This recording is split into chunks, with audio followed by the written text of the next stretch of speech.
Assalamualaikum warahmatullahi wabarakatuh. Hai kawan-kawan semua, semangat bertemu kembali di saluran channel ini. Semoga tetap sehat dan semangat ya. Pada hari ini kita akan membahas dan sama-sama belajar mengenal mengenai apa itu saham. Di sini saya cenderung mengistilahkannya dengan investasi saham. Mengapa disebut investasi saham? Bukannya main saham atau transaksi saham ataupun menabung saham. Semua istilah ini benar adanya dan sah-sah saja. Dan untuk memahami hal tersebut tergantung diri kita masing-masing, yaitu apakah kita mau menjadi seorang investor ataukah seorang trader saham.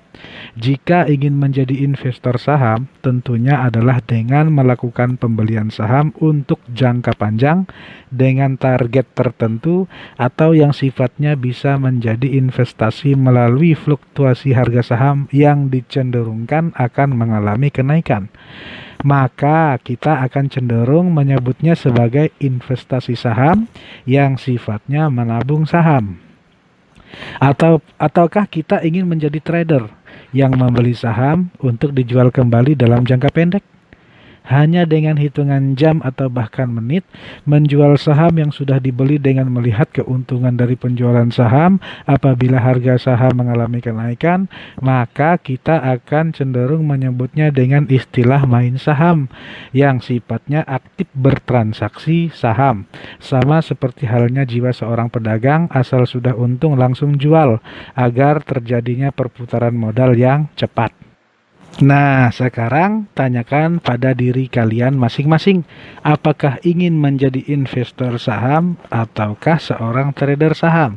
Apapun pilihannya, kita harus terlebih dahulu memahami apa itu saham. Dan untuk memahami sesuatu, kita harus mengenalnya terlebih dahulu. Yang pertama adalah pengertian saham.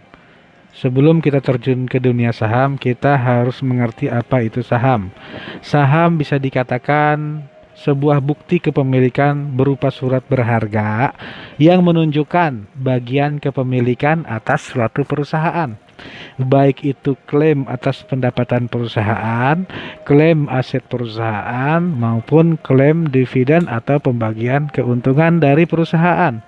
Serta pemilik saham nantinya berhak hadir dalam rapat umum pemegang saham. Perusahaan yang sahamnya dapat dibeli di Bursa Efek Indonesia disebut perusahaan tercatat atau disebut juga dengan istilah emiten. Dahulu kala, wujud saham adalah berupa selembar kertas yang menerangkan siapa pemiliknya. Akan tetapi sekarang ini sistem tanpa warkat sudah mulai dilakukan di pasar modal, di mana bentuk kepemilikan tidak lagi berupa lembaran saham ataupun surat kertas yang diberi nama pemiliknya, tapi sudah berupa akun atas nama pemilik atau saham tanpa warkat, sehingga penyelesaian transaksi akan semakin cepat dan mudah. Yang kedua adalah mengenal satuan pembelian saham. Apa itu satuan pembelian saham? Satuan pembelian saham di Bursa Efek Indonesia adalah lot. Lot merupakan satuan ukuran yang resmi digunakan dalam kegiatan penjualan atau pembelian saham. Minimal pembelian saham di Bursa Efek adalah satu lot. Satu lot itu sama dengan 100 lembar saham. Aturan tersebut telah berlaku sejak Januari 2014, dari yang semula satu lot itu sama dengan 500 lembar saham. Artinya, aturan ini diberlakukan agar investor dengan modal terbatas pun dapat menikmati pengalaman bertransaksi saham, bukan hanya investor yang bermodal besar saja yang dapat berpartisipasi. Misalkan kita ingin membeli saham PT Wek-Wek di harga Rp400 per lembar sahamnya, maka dengan modal Rp40.000 saja kita sudah bisa memiliki 100 lembar atau satu lot saham perusahaan dimaksud. Dengan perhitungan 400 adalah harga saham, dikalikan 100 saham atau satu lot. Dan apabila kita ingin membeli lebih banyak, misalkan 20 lot, maka tinggal kalikan saja harga saham per lembarnya dengan perhitungan Rp400 adalah harga per lembar saham dikalikan 100 lembar saham, yaitu minimal untuk pembelian dalam Bursa Efek Indonesia, dikalikan jumlah lot yaitu 20, maka akan kita dapatkan di harga Rp800.000. Selain perhitungan di atas, perlu diperhatikan juga bahwa untuk pembelian saham, investor harus menyiapkan dana sesuai harga saham dan membayar biaya transaksi untuk perusahaan sekuritas, atau istilah kerennya adalah fee broker. Sedangkan untuk penjualan saham, total dana yang didapat investor adalah nilai sesuai harga jual saham dikurangi biaya transaksi dan pajak penghasilan.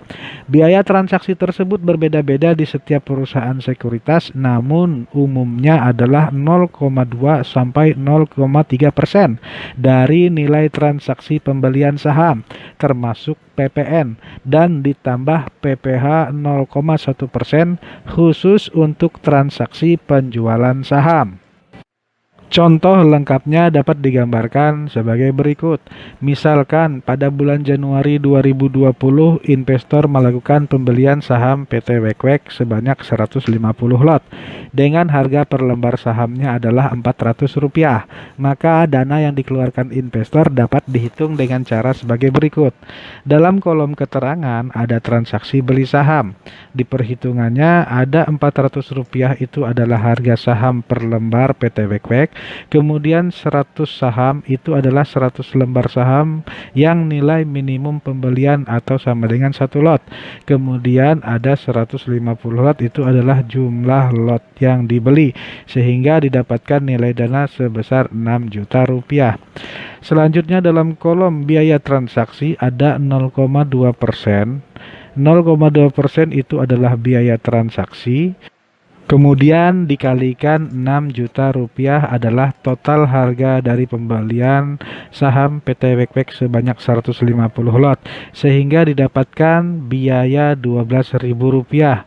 Jadi total dana yang dikeluarkan oleh investor dalam membeli saham PT Wekwek sebanyak 150 lot dengan harga Rp400 per lembar adalah sebesar Rp6.012.000. Selanjutnya, misalkan pada bulan September 2020 terjadilah kenaikan harga PT Saham Wekwek menjadi Rp1.000 per lembar sahamnya, dan investor ingin melakukan penjualan saham PT Wekwek sebanyak 120 lot, maka transaksi yang akan dilakukan oleh investor tersebut dapat dihitung dengan cara sebagai berikut. Dalam kolom keterangan itu ada transaksi beli saham dengan perhitungan Rp1.000 itu adalah harga saham per lembar PT Wekwek. Kemudian 100 saham itu adalah jumlah minimum pembelian. Kemudian 120 lot itu adalah jumlah lot yang akan direncanakan dijual. Jadi 1000 dikali 100 dikali 120 lot itu mendapatkan nilai dana sebesar Rp12 juta. Dalam kolom biaya transaksi ada nilai 0,3%, itu adalah biaya transaksi dikalikan Rp12 juta adalah harga total dari harga saham sebanyak 120 lot dengan harga Rp1.000 per lembar. Didapatkan nilai dana sebesar Rp36.000. Kemudian dalam kolom selanjutnya ada pajak penghasilan transaksi penjualan. Terdapat perhitungan 0,1% itu adalah pajak PPh dikalikan Rp12 juta hasil dari pembelian atau penjualan saham 120 lot. Didapatkan biaya sebesar Rp12.000. Sehingga total dana yang didapatkan dari penjualan saham sebanyak 120 lot dengan harga Rp1.000 per lembar itu kita dapatkan dengan perhitungan 12 juta ditambahkan 36.000 dan ditambahkan terakhir dengan 12.000. Itu dapat kita jumlahkan menjadi Rp12.048.000. Demikian cara melakukan perhitungan transaksi saham baik pembelian maupun penjualan saham.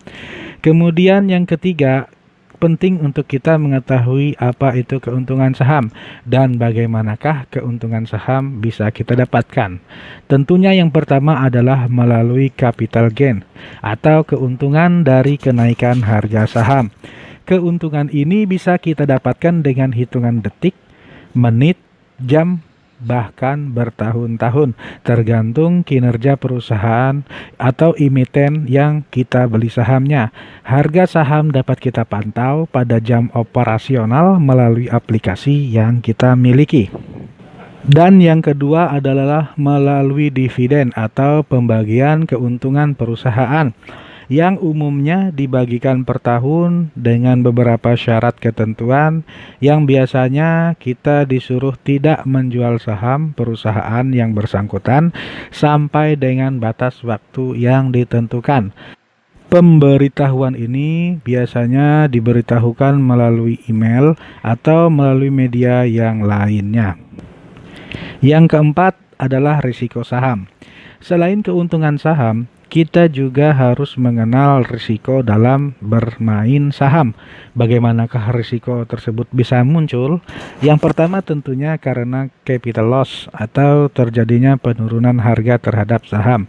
Sama halnya dengan keuntungan, kerugian ini juga kita dapatkan bisa dalam hitungan detik, menit, dan jam, tergantung kinerja perusahaan atau emiten yang memburuk, atau bisa juga karena faktor dari luar, misalnya terjadi pandemi, krisis keuangan, rumor dan sentimen pasar, manipulasi pasar maupun kepanikan pasar dan lain sebagainya.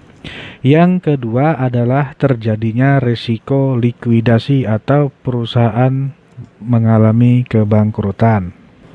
Yang kelima, penting bagi kita untuk mengetahui apa itu indeks saham.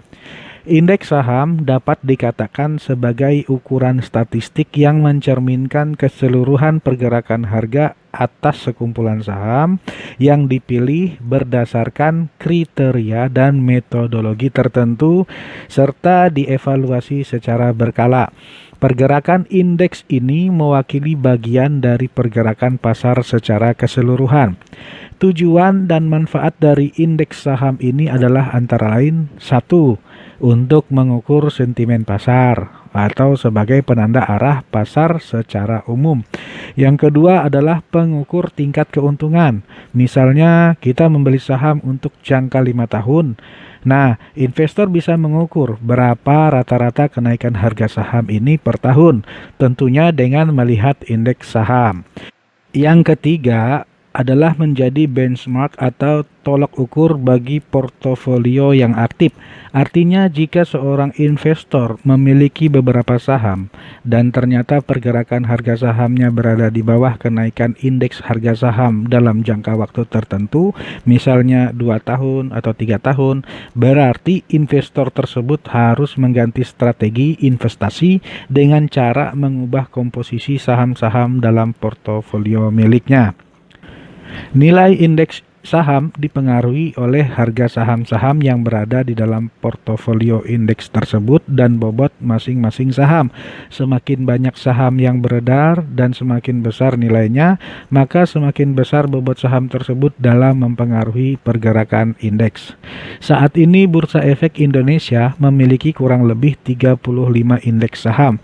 Contohnya adalah yang paling umum Indeks Harga Saham Gabungan atau IHSG, yaitu indeks yang mengukur kinerja harga seluruh saham yang tercatat di Bursa Efek Indonesia.